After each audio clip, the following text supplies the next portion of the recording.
if nobody has any questions from the assignment, just a clarification, I'll be sending assignment 6B today, just after this class gets over. I have not also uploaded the class from Saturday. I just didn't find time. I'll be doing that upload today along with possibly what we are doing today. And I'll also send 6B. 6B, as I mentioned the other day, 6B is going to be a little bit of a tedious exercise. You just have to, there are repeated questions. What are the uses for X-rays? Then what are the uses for ultraviolet rays? Then what are the uses for radio waves and things like that. But I feel that in that case, in the interest of scoring those 2 or 3 marks that will be almost certainly asked in any board examination, it's a good idea that you do some amount of repeated work, so you kind of commit it to memory. Yeah, okay, can we just abandon that chat thing about BAPE? And additionally, for 6B, I have also given another task. One moment, Dipankar is waiting in the room. Okay, I have given an additional task that I would like you people to make a chart like the one that is there in the textbook, which gives the name of the radiation, the wavelength in terms of angstroms, then the frequency range in both cases, that is the wavelength range and the frequency range, then its properties, uses, source and detection. So if you make such a chart yourself, you're welcome to make a digital chart using whatever software that you're interested in, or you can make a handmade one, a fairly sizable one, a large one, maybe full A4 size, and keep that as a reference. My view is that if you go through such an exercise, then it will help you to commit those points to your memory. Okay, so that's one part of it, and then the second part of it is any clarifications about any sections from the textbook on EMR.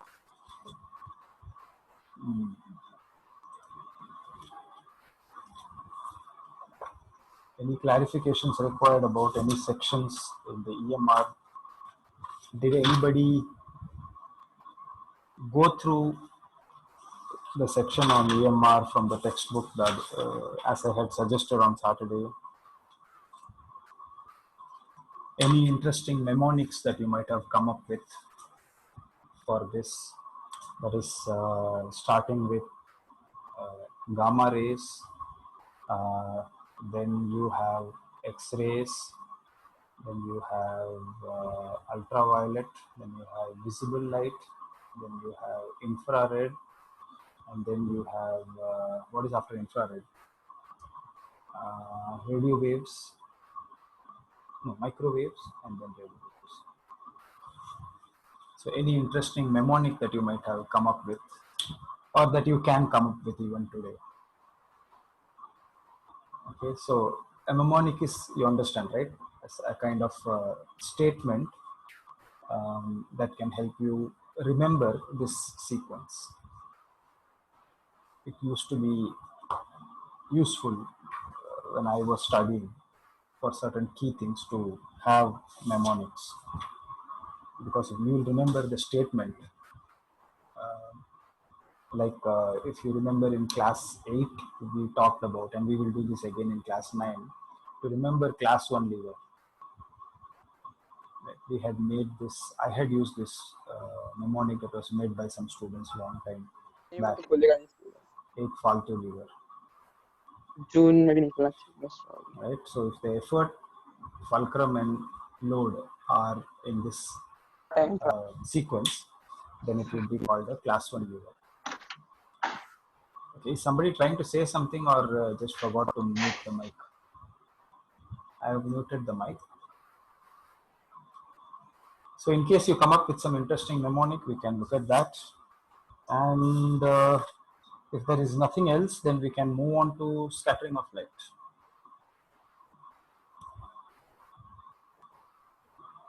I'll just bring up the image that I had used the other day. Uh,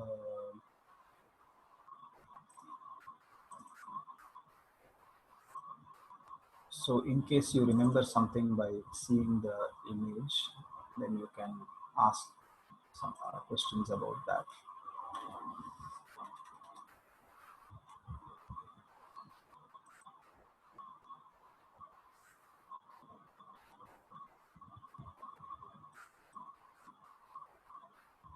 Okay, so I'm going to reduce the participants list. So in case somebody is caught in the waiting room, please send any message to your group, internal group, and then we can do that. Incidentally, Ishan, if you are there, did you find out what the ALS is?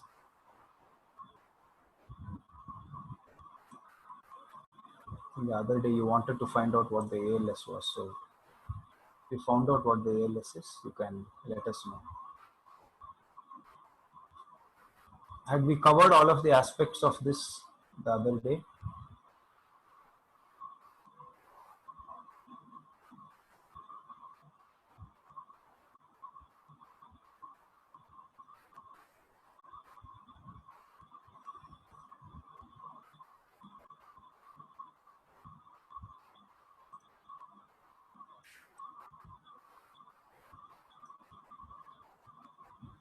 Any questions from this?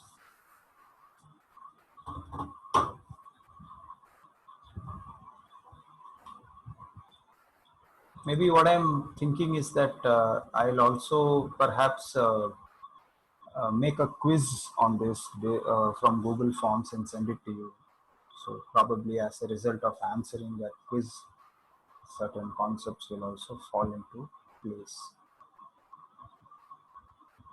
I just wanted to tell one or two things, interesting things about. I remember one right now, so I'll start with that. Maybe I remember the other ones also. This infrared radiation, the radiation that just comes below the, above the high end of the visible light frequency, visible light wavelength. There's some interesting anecdote about the infrared that I wanted to just say. Uh, about a year or so ago, you must have noticed that some closed circuit television cameras came up on our campus. So it was kind of a government requirement that we put up CCTV cameras in public locations. Um, is there somebody in the waiting room? Yeah. So let me just manage this waiting room issue. Yeah. Okay, so I put a chime now. I hope that I will get a message when somebody wants to come in. All right. So what had so we had installed these CCTV cameras in many places, and you guys might have also seen these CCTV cameras in other places too outside of school. And we had gone for a walk from the dorm one night to Python Hill, and when we were coming back, we saw these CCTV cameras on the Parikrama. This is on the gate that goes towards the Astachal, Python Hill Astachal part. And we saw that the light from the camera was visible. So there was a kind of a dull red colored light that was glowing from the camera. So somebody had asked, first of all, why use light for the CCTV camera? And then somebody clarified that, well, basically it's a camera that can also capture light in infrared frequencies or infrared wavelengths, because it's a night vision camera, so it also captures images of people when they are moving about at night when there isn't much light. So they said, okay, fine. So then the imaging happens through infrared. All right. But then why does the infrared sensor come in the visible range? Okay. in the sense that if it is really infrared and infrared happens to be above the wavelength of the lowest end, the red end of the visible light, then why are we seeing the infrared? And that was a good question, because if you are calling it an infrared camera, you know, with an infrared emitter and receiver, then it should not be visible to us. So I looked this up, and I found out that this has got something to do with the manufacturing capacities. So basically, what happens is that these infrared emitters, if they are to be made at the high wavelength infrared radiation, then the cost of making the camera significantly goes up. I do not know why it goes up, but I would imagine that you would have to use um, uh, better semiconductor devices, and if you use better semiconductor devices, then that's going to drive up the cost. So for low end usage, like mass surveillance, that you put on places where you want to have a mass surveillance, like airports, railway stations, roads, buildings, corridors, and open spaces, things like that. There, the infrared cameras that we use the low end infrared, which may sometimes spill into the visible region too. So that kind of illustrated to me how there isn't any cut and dry sort of categorization of what is visible light and what is, say, infrared or ultraviolet. It's a kind of a continuous what is it, variation, and we have classified it conveniently into certain areas, mostly based on our applications for them. So I just thought I wanted to share that information. And the second thing that I remembered is that you all know that, again, about a year or so ago, we have installed actually the BSNL have installed a 3G tower on top of the old Astachal Hill, right? So we have a tower over there which we are using for our internet broadband line. It's in radio frequency, RF frequency. But BSNL said that could we also put up our server up there so that we can service customers around this area, because we don't have any towers around this area. And since it was advantageous to us, we had agreed to it. So they brought up their some old 3G system that they had from the city, and they installed it over here. So there is a server room up there where the equipment is kept. And during the vacations, the server room was becoming pretty hot as the summer heat was increasing. So Bhaudada was saying we need to find some solution, because if there is overheating inside the server room up there, then it's possible that the equipment might malfunction. So we might have some issues. And the room was made out of just metal sheets on the sides and on the top. So because of that, direct sunlight would cause it to heat up. The metal heats up, and that's because, of course, because of the infrared part of the sun's radiation. So we had thought of a solution. Bhav, myself, and Vinayak Sharma, we kind of worked out that we have to cover the roof with something. So we were thinking of something. That's not the important part. But when we went up there, I noticed that outside the room, they had put up a statutory warning, a general warning that they put up, which said non-ionizing radiation. Okay. So since there is radiation involved over there, they are statutorily supposed to give a warning saying that there is non-ionizing radiation or ionizing radiation, as the case may be. So wait a minute, I heard a chime, so I was wondering if somebody left or entered. Okay, looks like somebody left. That's fine. Okay. Could somebody explain, if you know, what is the difference between ionizing radiation and non-ionizing radiation, or what could the difference be, just in terms of a guess?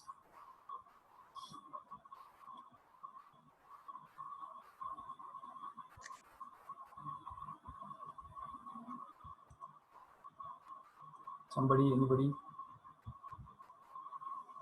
Yeah. So,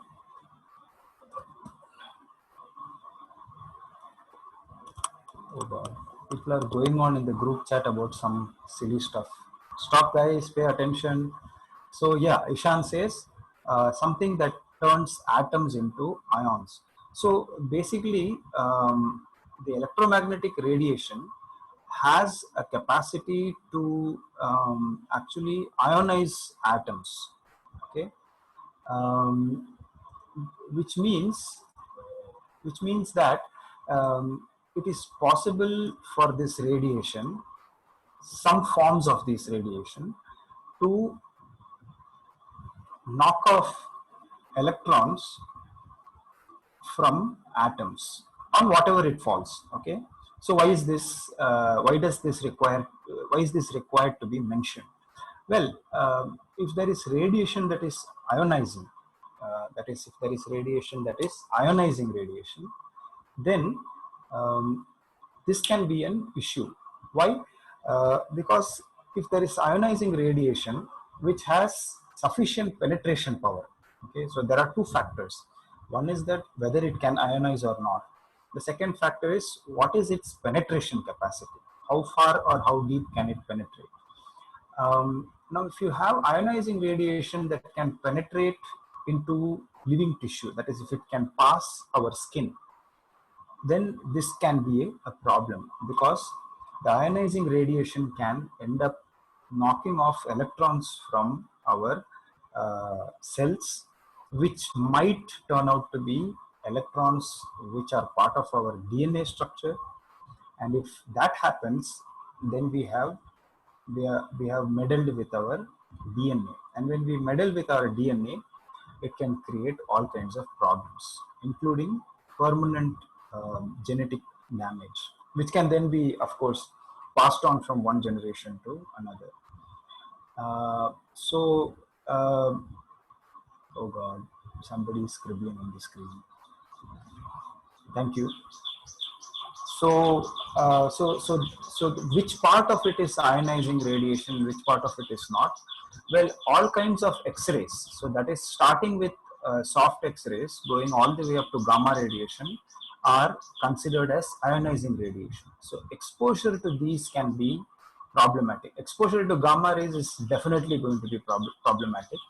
Hard X-rays and soft X-rays also, the exposure has to be limited.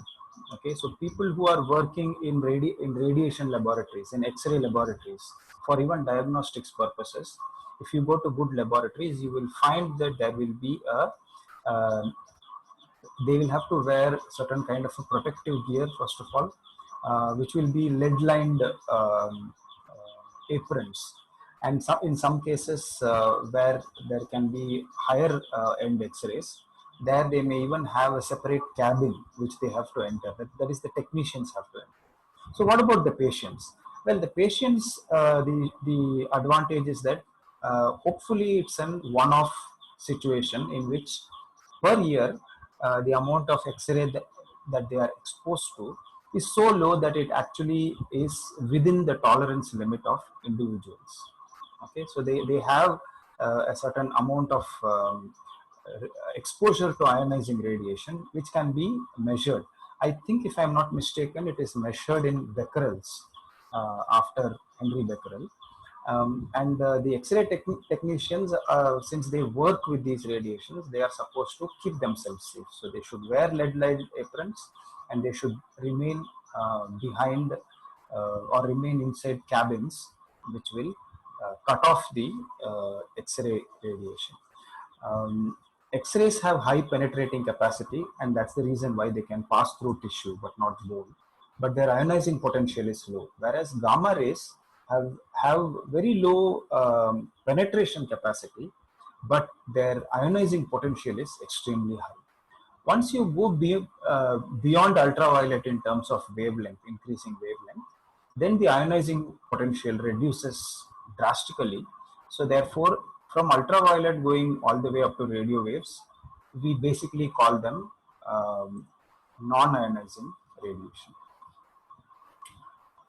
So these are a couple of things that I wanted to share with you all. Um, just a thing or two about microwaves in terms of microwave oven and then the radio frequencies. Microwave ovens, actually, if you look into how they function, microwave ovens produce frequencies which are um, in natural frequency, which are matched to the natural frequency of water molecules. Okay, so what happens is that when microwaves hit, and that is the reason why you cannot heat up something which is dry inside a microwave, something which does not have water in it. Like say for example, if you want to heat up puffed rice, it won't work in a microwave. If you want to heat up flattened rice, it will not work with a microwave. If you want to, I mean, we can give a lot of examples, but basically what happens is that even if you want to heat up, let's say cooked rice, white rice, then typically you sprinkle a little bit of water, right, before you put it into the microwave oven. The reason we do that is because microwave works um, by increasing the amplitude of vibration of water molecules. And when that happens, the thermal kinetic energy, the translational kinetic energy of the water molecules increase, which means its temperature goes up. And when the water molecules temperature goes up, naturally everything that is surrounding it will also get heated up by conduction. Okay, so that is how microwave ovens work. And a small thing about FM and radio frequencies is that um, in our what I noticed was that in our area, in where Sahyadri school is, you get a good radio signal, that is FM radio signal from Pune. Okay, so you listen to whatever Radio Mirchi and so on. I'm not sure if it's from Pune or it's from Mumbai, but it could be either. But when you are driving and you pass the Chaskaman Dam, if you happen to be listening to the radio or using the mobile phone for that matter, just after you pass Chaskaman Dam, that is, you climb up and you get this beautiful view of the whole dam with Python Hill and all that. You take the right and then you go into the shadow of a fairly large hill. And actually it's continuous. The road falls under the shadow of that hill. And over there, you neither get mobile phone signal nor will you get the FM radio signal. I suspect that AM radio signals, which have much larger wavelength, that is 10 power 3, it should be possible to hear them. But then it's hard finding channels that transmit at AM frequencies, or it's difficult to find radios in cars that transmit at AM frequencies. So that's one experiment that's waiting to happen. So I think I clarified certain things that I wanted to clarify about this. So we can stop now. How much time is left in this session?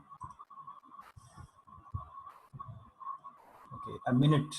Yeah, so I'll just stop this session and come back on. You guys can re-enter. I will not have the waiting room restriction this time. Yeah, mall basements too. Yes, correct. Yeah, the reason why you can't get a mobile phone signal inside a mall basement or even in deep inside buildings, in certain rooms of your house and not in certain other rooms, the reason is that there is some shielding that is taking place. Okay, I'll just stop the meeting now, and then when we come back, we can discuss a small bit about scattering of light, and then we can stop.